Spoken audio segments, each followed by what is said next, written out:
Salut tout le monde, c'est le rapporteur. Pour ce deuxième épisode, on va aller faire un tour dans l'Hérault, où depuis près de 20 ans, un rappeur indépendant résiste encore et toujours à l'industrie des majors. Des collaborations avec Oxmo Puccino, Aketo, Shuriken, un festival organisé par Sessoin dans sa ville de Sète qui a rassemblé des milliers de spectateurs, nous allons parler d'un rappeur qui ne fait pas les choses à moitié, Demi-Portion.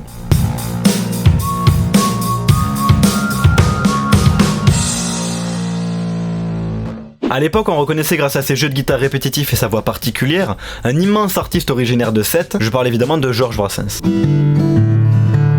Peur que tu t'empapilles qu'avant de le rapper ensuite. Un jeune debout ne verra jamais mieux qu'un vieux assis. Ne me retourne pas la question, chacun ses idées mec. Chacun ses convictions mais sans savoir où les mettre. Et bien même si les registres sont différents, on peut faire le rapprochement, puisqu'on a chez Demi-Portion une voix reconnaissable dans les premières secondes, ainsi que des sonorités et des types de mélodies qui lui confèrent une vraie identité artistique. On va voir ça ensemble. Pour analyser l'univers de Demi-Portion, vous prenez un rythme trap du moment, une voix trafiquée, un texte de 3 ou 4 mots maximum, et vous les jetez. Les morceaux de Demi-Portion se structurent en général autour de sonorités arabisées très marquées. Pour cette raison, j'ai choisi comme instrument principal le oud, très répandu dans les pays arabes, assez proche du luth. Il est apparu vers moins 1800. C'était un 3 mars. Chez Demi-Portion, on retrouve le plus souvent une mélodie assez douce, envoûtante et qui va agir comme le pilier central du morceau. Pour tenir les rênes, cette mélodie devrait être variée mais pas trop, rythmée mais pas trop, et avec des notes courtes. Mais pas trop.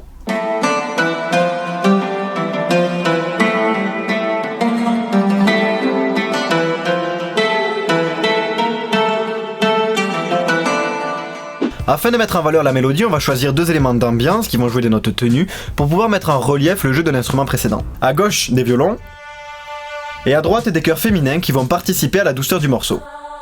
L'important, c'est de leur mettre assez de réverbération pour créer une nappe de fond suffisamment ronde.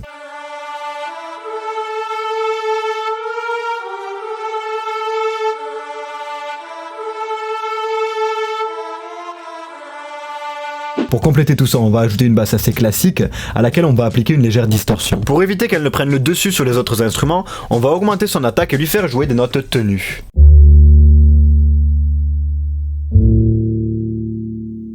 Petite parenthèse, l'attaque, c'est le temps que va mettre un son pour atteindre son volume le plus haut. Autrement dit, plus l'attaque est élevée et longue, moins le son sera agressif. On va ajouter un dernier élément de détail qui va pourtant jouer un rôle crucial dans l'atmosphère du morceau. D'abord, on sample un petit extrait de chant en langue arabe.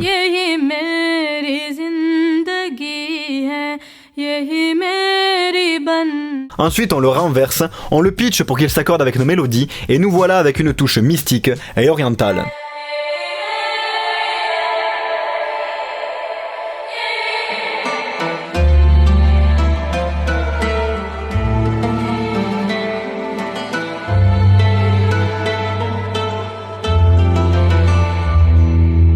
Ce qui a changé par rapport à l'épisode précédent, c'est que j'ai pu acheter une batterie. Mais ça marche pas super. Pour la partie rythmique, on va aller chercher dans les sonorités classiques du hip-hop. Une grosse caisse légèrement étouffée, une caisse claire médium et assez sèche qu'on va doubler avec un clap plutôt aigu. Et enfin, une paire de charlets sur les côtés pour dynamiser le rythme. On mélange tout ça et on part sur une base rythmique très simple. Pom tchak pom tchak.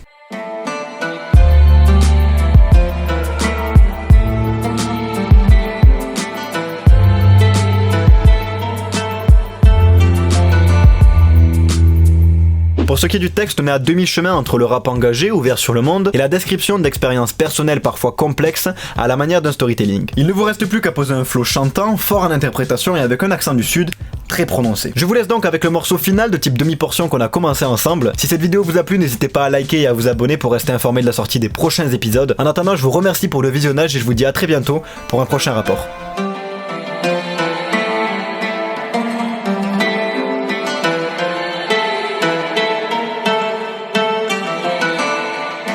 L'espoir, certains n'ont plus que ça, juste croire en l'avenir pour continuer le combat. La franchise, il paraît que c'est une qualité, hein, c'est pourtant le meilleur moyen pour être détesté. Immigrés, on les associe au danger, c'est pour ça que pour un blanc on parlera d'expatriés. La justice, elle change selon ton rang social, voler quelques millions c'est moins grave au Panama. Le passé, on l'a presque tous mis de côté, les camps du 20e siècle ont été bien vite oubliés. Posséder, c'est devenu un art de vivre, accumulé, exhibé, c'est ça qui nous rend ivres. Le savoir, ça sert d'abord à faire la guerre. C'est tellement plus plaisant de changer les choses avec ses vers. La Syrie, zone de guerre ou pomme qui parle. Si tu veux y mettre un visage, tape sur Google le nom d'Omran. La télé, info ou maintien de la haine, c'est une prison qui plaît car on y choisit nos chaînes. La tristesse, bien souvent on la cache en pensant que seuls les enfants et les faibles la relâchent.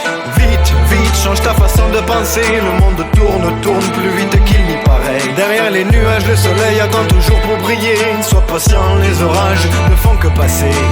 Vite, vite, change ta façon de penser. Le monde tourne plus vite qu'il n'y paraît. Est-ce qu'elles sont juste les causes pour lesquelles tu veux lutter? Éclaircis-les avant de mourir pour tes idées. Pour des idées, d'accord mais de mort lente. D'accord mais de mort lente.